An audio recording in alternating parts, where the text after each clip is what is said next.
quoi? Ça veut dire que nous aurons désormais de l'argent pour aussi faire nos industries. Tous autant ici vous êtes, vous portez des habits qui viennent de l'étranger. Même vos slips viennent de l'étranger. On ne crée pas de l'emploi dans des colloques. On ne crée pas de l'emploi dans des observatoires de l'emploi. Pour créer de l'emploi, on crée des entreprises qui recrutent. L'autre nom par lequel on désigne les pays développés, c'est pays industrialisés. Où vous industrialisez, vous vous développez, où vous faites tout ce que vous voulez. Promotion, tourisme, promotion ci, PAG par là, refondation par là, changement par là, tout ce que vous voulez. Si vous ne vous industrialisez pas, c'est que vous ne vous développerez pas. Maintenant, nous n'allons plus continuer à laisser notre argent en France pendant que nous avons besoin de ces infrastructures industrielles, nous aussi au Bénin. Ne pensez pas que les autres soient plus intelligents que nous. L'Afrique est le berceau de l'humanité. Je voudrais que vous répétez. Je dis berceau de l'humanité parce que c'est nous qui avons engendré les autres. Nous sommes la mère de l'humanité. La France n'est pas notre patrie mère. Donc, je voudrais que chaque Africain, où qu'il soit, reconsidère dans sa tête qu'il fait partie de ce continent berceau de l'humanité, qui, avec toutes les ressources, pourquoi est-ce que toutes les ressources se retrouvent en Afrique? C'est parce que c'est chez nous que nous avons commencé la vie. On ne viendra plus alors nous vendre des choses qui ont été produites par nos ressources. Il y a des wagons en Guinée qui prennent la terre brute, qui chargent dans un bateau et qui partent. La terre même, à l'état purement brut. Pendant que nous n'avons pas de l'emploi, pendant que nous importons tout, il y a Super U qui tourne autour de nous matin, midi, soir. Ces investisseurs étrangers sont la prochaine colonisation, y compris la Chine. Vous allez voir des industries pousser matin, midi, soir. Utiliser nos ressources naturelles, utiliser notre main-d'œuvre qu'ils vont sous-payer. J'ai entendu notre président dire qu'ils vont déréguler le marché du travail. Je ne sais pas si vous avez déjà lu la loi votée le 19 août, mais vraiment, cet égoïsme de nos dirigeants qui fait qu'ils croient qu'ils sont les seuls à devoir bien vivre pour que le peuple ne vive pas bien est à mettre fin. Et quand je le dis parce que je sais que chacun des êtres humains, quel que soit l'emploi que cette personne fait, a aussi droit de bien vivre. Ce n'est pas parce que quelqu'un est vulgarisateur qui ne peut pas avoir une maison. Ce n'est pas parce que quelqu'un est menuisier qui n'a pas droit à une voiture. Les autres qui ne sont même pas sur la chaîne de production, qui se retrouvent dans les ministères juste parce qu'ils ont été peut-être à l'école du blanc pour administrer les richesses, s'accaparent cette richesse au dépens de ceux qui la produisent. Je suis l'une des personnes, je déteste l'injustice. Et c'est pour ça que je me suis engagé ici, autant que vous. Si vous êtes présent ici aujourd'hui, c'est parce que vous détestez l'injustice, c'est parce que vous détestez la souffrance. Notre CNHU est là.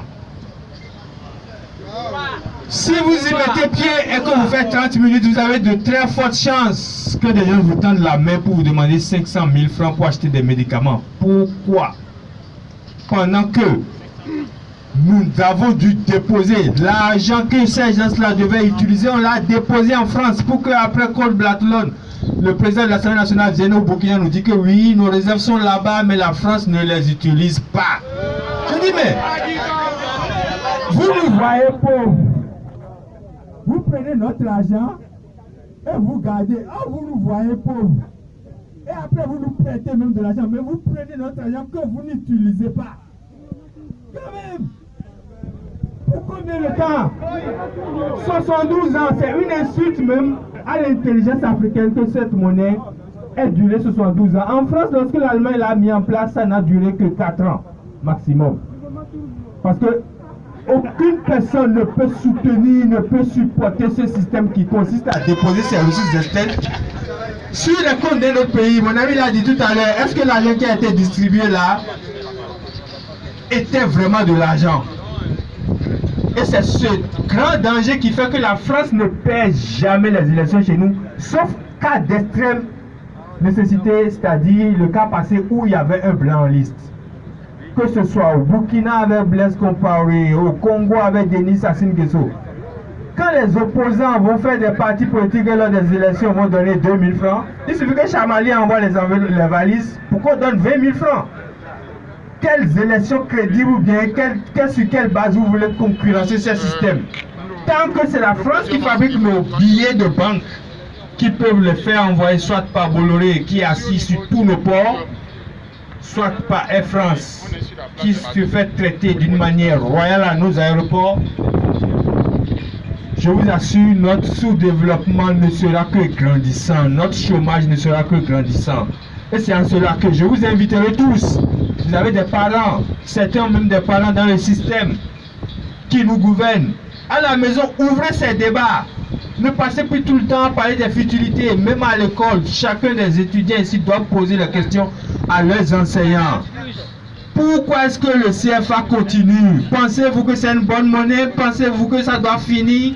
Si chacun de nous dit à son prochain de poser la question à son enseignant d'université, si chacun de nous dit à son professeur, dit à son voisin de poser la question à son professeur, c'est que cette monnaie est en route de finir.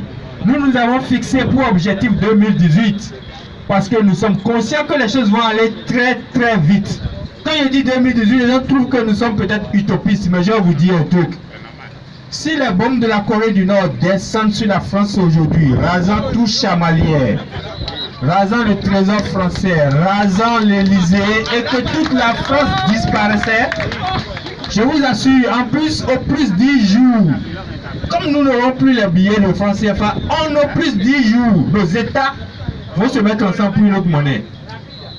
Très rapidement, donc il faudrait que nous ayons cette capacité intellectuelle dans nos têtes pour savoir que la question de monnaie n'a pas nécessairement besoin de dizaines d'années pour qu'on nous chante après qu'il faut des critères de convergence pour pouvoir avoir une monnaie commune, alors que le franc CFA, depuis 1945, est une monnaie commune. Est-ce à dire que les critères de convergence de 1945 existaient pour qu'aujourd'hui subitement n'existent plus? C'est ce pourquoi nous faisons le combat, non pas pour sortir de la zone CFA, mais pour sortir la France de la zone CFA. C'est ça qui est la vérité. Il faut que la France s'occupe de ses oignons. Si la France fait ce qu'elle veut en France, c'est que nous aussi nous faisons ce que nous voulons en Afrique. Si la France élit un président qui doit à côté de sa grande-maman, c'est que nous avons le droit d'avoir notre monnaie.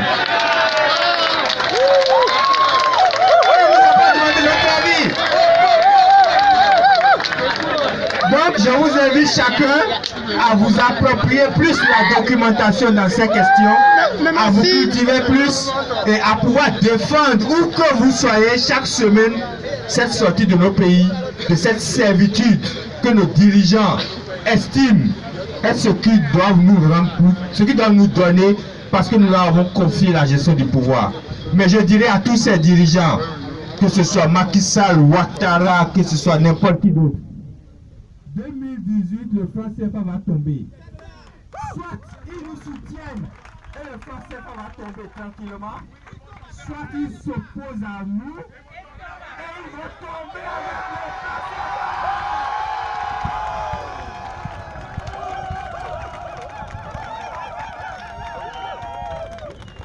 Pensez courage. Nous allons recevoir quelques 4 personnes parce que nous n'allons pas rester ici jusqu'à tard la nuit. Nous ne savons pas ce qui se prépare.